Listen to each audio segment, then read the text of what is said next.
Welcome to Karman Co-Education, Strive to Excellence. Hello friends, मैं अंकित कुमार आप लोगों का स्वागत करता हूं फिलॉसफी दर्शन शास्त्र के लेक्चर में। यहाँ हम आज बात करने वाले हैं योग दर्शन के बारे में। ठीक है, ये जो लेक्चर होने वाला है ये हिंदी में है प्योर, और यूपीएससी आईएएस एस्पिरेंट के लिए लेक्चर बनाया गया है। अगर मैं बात करूँ 2019 के पेपर की, ये पेपर 2019 का है और इसमें सेक्शन बी जो है, खंड बी बनाया गया है। इसमें देखिए 5वें जो क्वेश्चन है, इसमें क्वेश्चन पूछा गया है योग दर्शन से, बी पार्ट देख रहे हैं इसका। यहाँ पे क्या है, योगाचार बौद्ध बाह्य जगत के अस्तित्व का खंडन किस प्रकार से करते हैं। ठीक है, हालांकि बुद्धिस्ट धर्म से भी रिलेट होकर के आता है, लेकिन उसमें भी चल जाता है। ठीक है, लेकिन अगर हम इसका परफेक्टली क्वेश्चन देखें तो परफेक्टली क्वेश्चन हमें देखने के लिए कहाँ मिलेगा, क्योंकि वहाँ पर हमें उसको मिला कर लिखना पड़ेगा।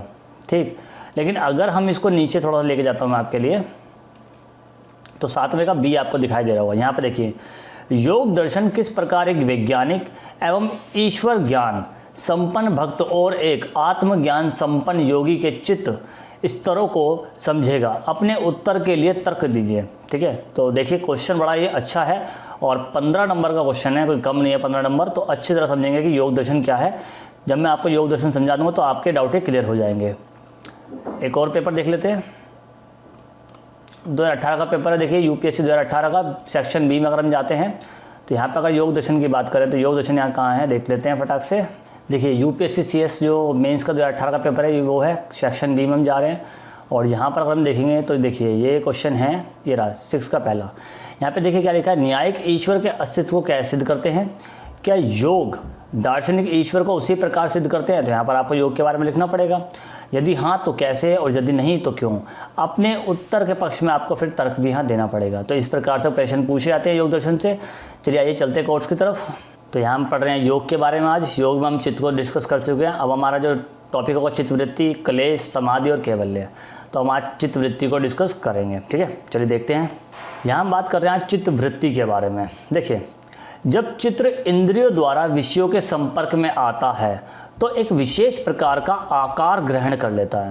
यहाँ पे इंद्रियां बहुत महत्वपूर्ण भूमिका निभाती हैं आकार के लिए। ठीक है, और ये आकार जो विशेष प्रकार का होता है इसे ही हम वृत्ति कहते हैं। अब आपकी इंद्रियां क्या होती हैं, आंखें, नाक, कान। तो इससे क्या होता है, आप एक विशेष प्रकार का आकार ले लो कि भाई ये कैसा है, किस प्रकार का है। तो आपके चित्र को एक आकार जो देता है वो इंद्रिय देती है।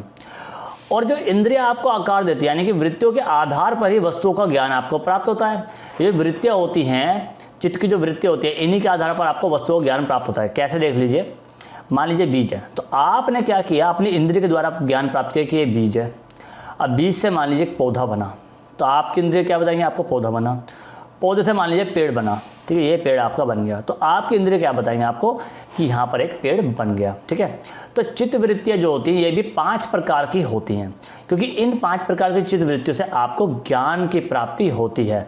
ये ज्ञान को प्राप्त करने के लिए, किसका ज्ञान, वस्तु के ज्ञान को प्राप्त करने के लिए एक आधारशिला व्यक्त करती है, एक आधार का काम करती हैं। तो ज्ञान 5 प्रकार के जो हैं, वृत्तियाँ जो हैं 5 प्रकार की, सॉरी, वो क्या होंगी चित्त की वृत्तियाँ। पहला होगा प्रमाण।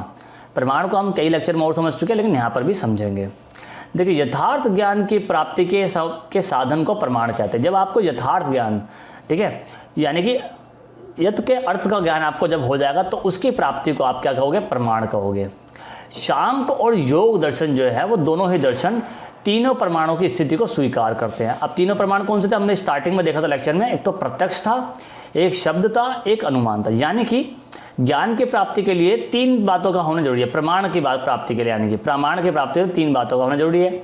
एक कि प्रमाण जो है उसका प्रत्यक्ष होना चाहिए कि वो प्रत्यक्ष रूप से कैसा है। ठीक है, वो आप देख सको अपनी ज्ञानेंद्रियों के द्वारा।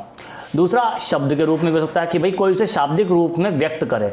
जैसे मैं आपको शब्द के रूप में बता रहा हूँ कि ये लेक्चर अच्छा है, ये लेक्चर मैंने ये बताया शब्द के रूप में अच्छा है, तो आपको एक प्रमाण मिला कि हाँ सर ने बोला तो ये अच्छा है। एक अनुमान आपने क्या लगाया, मेरे शब्द के अनुसार आपने एक अनुमान लगाया कि भाई लेक्चर अच्छा है। ठीक, अब आपने क्या किया, मान लीजिए प्रत्यक्ष लेक्चर को आपने देख लिया कि हाँ भाई अच्छा है, शब्द भी सुन लिया आपने अच्छा है, और अनुमान भी लगा लिया भाई लेक्चर वाकई में अच्छा है। तो इस प्रकार से प्रमाण की जो तीनों दशाएं, तीनों प्रकार हैं वो व्यवस्थित किए जाते हैं, स्वीकृत किए जाते हैं। एक होता है इसमें संशय, यानी कि विपर्य अथवा मिथ्या ज्ञान। अब मिथ्या ज्ञान क्या होता है, सही ज्ञान प्राप्त न होने की स्थिति को हम संशय कहते हैं। जैसे मान लो रस्सी को देख करके सांप का ज्ञान होना। जैसे कि मान लो ये हमने ऐसा करके रस्सी बनाई, ठीक है। अब आपको लगेगा सांप को, ये तो सांप है। कभी कभी बचपन में आप क्या करते थे कि मान लीजिए कोई नकली सांप लेकर के किसी के ऊपर डाल देते और वो इंसान क्या करता था, उस सांप को देख करके भाग जाता था।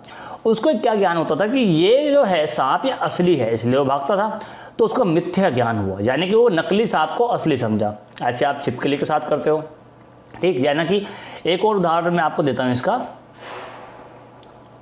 मान लीजिए कोई पेड़ है, ये है एक पेड़, ठीक, ये मैं पेड़ का उदाहरण ले रहा हूँ।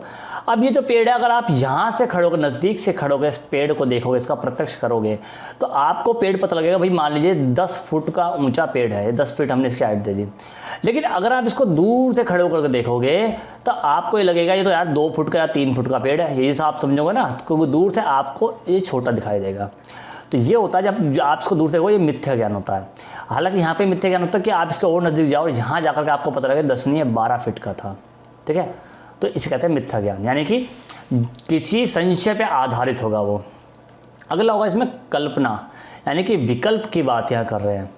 कल्पना शब्दों का एक ऐसा रूप है जिसका कोई वास्तविक आकार नहीं है, आप कल्पना कर सकते हो कोई भी कल्पना। मान लीजिए मैं ये कल्पना करता हूँ कि आप इस लेक्चर को मोबाइल फ़ोन पे सुन रहे हो, लेकिन हो सकता है ऐसा, क्या पता आप लैपटॉप पे सुन रहे हो, क्या पता टीवी पे सुन रहे हो। मान लीजिए आपने कल्पना की कि मैं इस लेक्चर को एक बहुत अच्छे स्टूडियो में रिकॉर्ड कर रहा हूँ, क्या पता मैं अपने घर से कर रहा हूँ। और मान लीजिए आप कल्पना करोगे तो घर से रिकॉर्ड किया गया, और क्या पता मैं अच्छे स्टूडियो में रिकॉर्ड कर रहा हूँ, ठीक है। क्या पता मैंने लैपटॉप पे किया, मोबाइल फ़ोन पे किया, किसी पे भी किया। तो आप बस कल्पना कर सकते हो कि ये कहाँ से किया हो गया हो, जब तक आप इसको देख ना लो। और कल्पना क्या है, शब्दों का एक रूप होगा केवल, कि आप अपने मन में कल्पना, कि आप अपने मन में बैठ करके प्लेन में उड़ गए, आप अपने आप को सुपरमैन समझ लो, ठीक है। कल्पना है, कल्पना कोई वास्तविक आकार नहीं है, जो आपके अंतर मन में आया आपने वही अपनी व्यवस्था बना ली, वही आपने कल्पना निर्धारित कर ली। इसके बाद अगला इसमें टॉपिक है निद्रा, नींद की स्थिति। निद्रा भी एक मानसिक वृत्ति है। इस अवस्था में तमोगुण प्रधान होता है, जो कि हमने पहले देखा था कि तमोगुण की प्रधानता होती है, तब आपको आलस आता है, गहरी नींद आती है, आप निष्क्रिय हो जाते हो, ठीक है। जैसे जागने पर व्यक्ति को यह एहसास होता है कि उसे गहरी नींद आई है। भाई जब आप जागते हो तो आपको क्या लगता है, नींद में तो आपको कोई एहसास नहीं होता कि आप सो रहे तो सो ही रहे हो, लेकिन अगर आप जाग गए तो आपको ये एहसास तो जरूर होता है कि आप सो के उठे हो, आप नींद से जागे। और गहरी नींद है या आराम से नींद है वो आप जानो, ठीक है। तो निद्रा इसी प्रकार से आती है जिसमें तमोगुण विद्यमान होता है, और ये भी आपकी मानसिक वृत्ति पर एक इफेक्ट डालती है, क्योंकि निद्रा में आप कई प्रकार की चीज़ें कर लेते हो। कभी कभी आप कई प्रकार का सपने देखते हो, वो स्वप्न आपके लिए अच्छे होते हैं, बुरे होते हैं, उन स्वप्न का अपना एक दुनिया होती है, एक रूप होता है। हालांकि उनको आप कल्पना नहीं कर सकते, क्योंकि सपना अलग चीज़ है, कल्पना अलग चीज़ है। कल्पना जो होती है वो आप जागते हुए दिन में या रात में कभी भी जागते हुए देख सकते हो, लेकिन जो निद्रा होती है, स्वप्न जो होता है, मानसिक वृत्ति जो होती है, आप हमेशा सोते हुए देखोगे, नींद की स्थिति में ही देखोगे। तो इसलिए कल्पना और निद्रा दोनों अलग अलग प्रकार हैं। अब इसके बाद आता है स्मृति, ठीक है। स्मृति में हम कैसे कह सकते हैं कि पूर्व में हमने जिन विषयों का अनुमान लगाया, अनुमान किया, उन विषयों का ठीक उसी प्रकार से स्मरण हो जाना। जैसे कि मान लो हमने आज से 2010 में, यानी कि आज से 10 साल पहले की अगर मैं बात करूं, हमने कोई चीज़ देखी और 2020 में हमें उसको दोबारा देखने को मिला, तो एक हमें अनुमान लगा लिया, या फिर उससे मिलती जुलती चीज़ देखे अनुमान लगा लिया। या फिर आज मान लीजिए आप ये लेक्चर सुन रहे हैं और आप कुछ समय बाद, कुछ महीनों बाद आप एग्ज़ाम देने जाएंगे मेंस का, IAS का, ठीक है।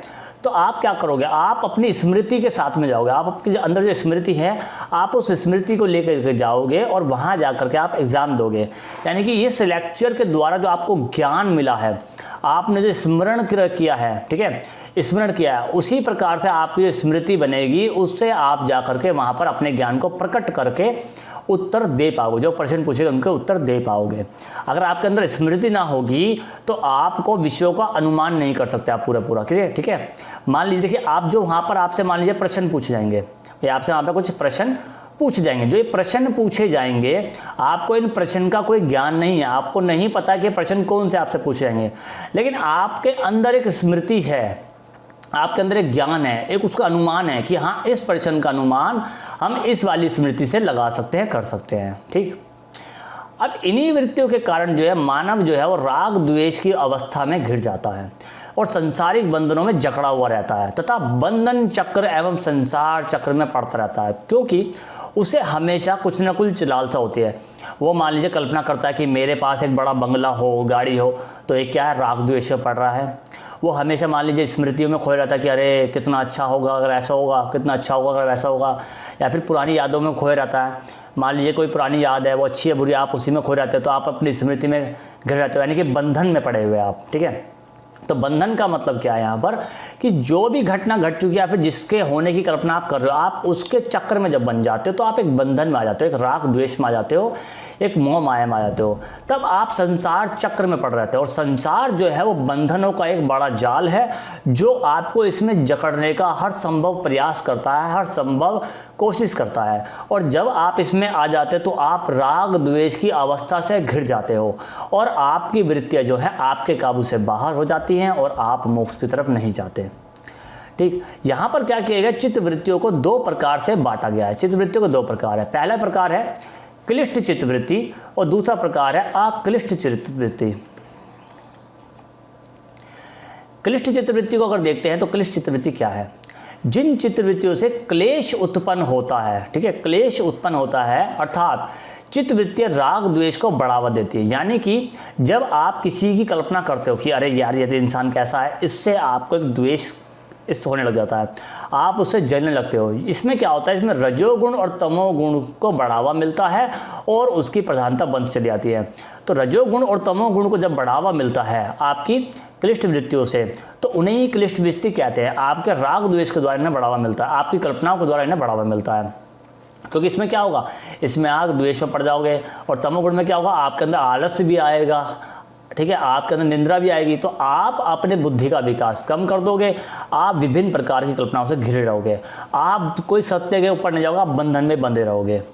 ऐसे अगला इसमें दिया गया है पार्ट अक्लिष्ट चित्तवृत्ति का। ऐसी चित्तवृत्तियाँ जो क्लेश को कम करने में सहायक हो, अर्थात जिससे विवेक ज्ञान की प्राप्ति हो। आपको पता है अगर आप जीवन में आए हो और आपका जीवन का एकमात्र लक्ष्य बस क्या है, मृत्यु है, तो यही आपको अज्ञानता का नाश करवा रहा है। ये ज्ञान जो आपका है वो अज्ञानता का नाश करवा रहा है। आपको पता है आप इस जीवन में आए हो और एक दिन, वो दिन कभी भी आपके जीवन में आ सकता है जब आपकी मृत्यु हो जाएगी, यानी कि आपकी अज्ञानता का नाश हो जाएगा, और उसी को आप कहोगे अक्लिष्ट चित्तवृत्ति। यानी कि इसमें सत्य गुण की प्रधानता होती है, सत्य गुण इसमें प्रभावी रूप से भूमिका निभाता है और आपको सत्य का ज्ञान प्राप्त करवाता है। आप जो राग द्वेष, ठीक है, मोह माया, इन सब से ग्रसित होते हो, यहाँ पर यहाँ पर रोक कर दिया मैं, राग है ये, ठीक है, इसको हटा देते हैं। जो आप राग द्वेष मोह माया से ग्रसित होते हो, ठीक, किसी ना किसी कर्म में पड़ रहे हो, किसी ना किसी बंधन में बंधे रहते हो, तो उसमें आपको क्या, सत्व गुण की प्रधानता नहीं होगी, यानी कि आप अज्ञानता में रहते हो। और अज्ञानता का नाश आपका कब होगा, जब आपको विवेक ज्ञान की प्राप्ति होगी। विवेक ज्ञान असल में क्या है कि जो इस संसार में है उसका नष्ट होना ही सत्य है।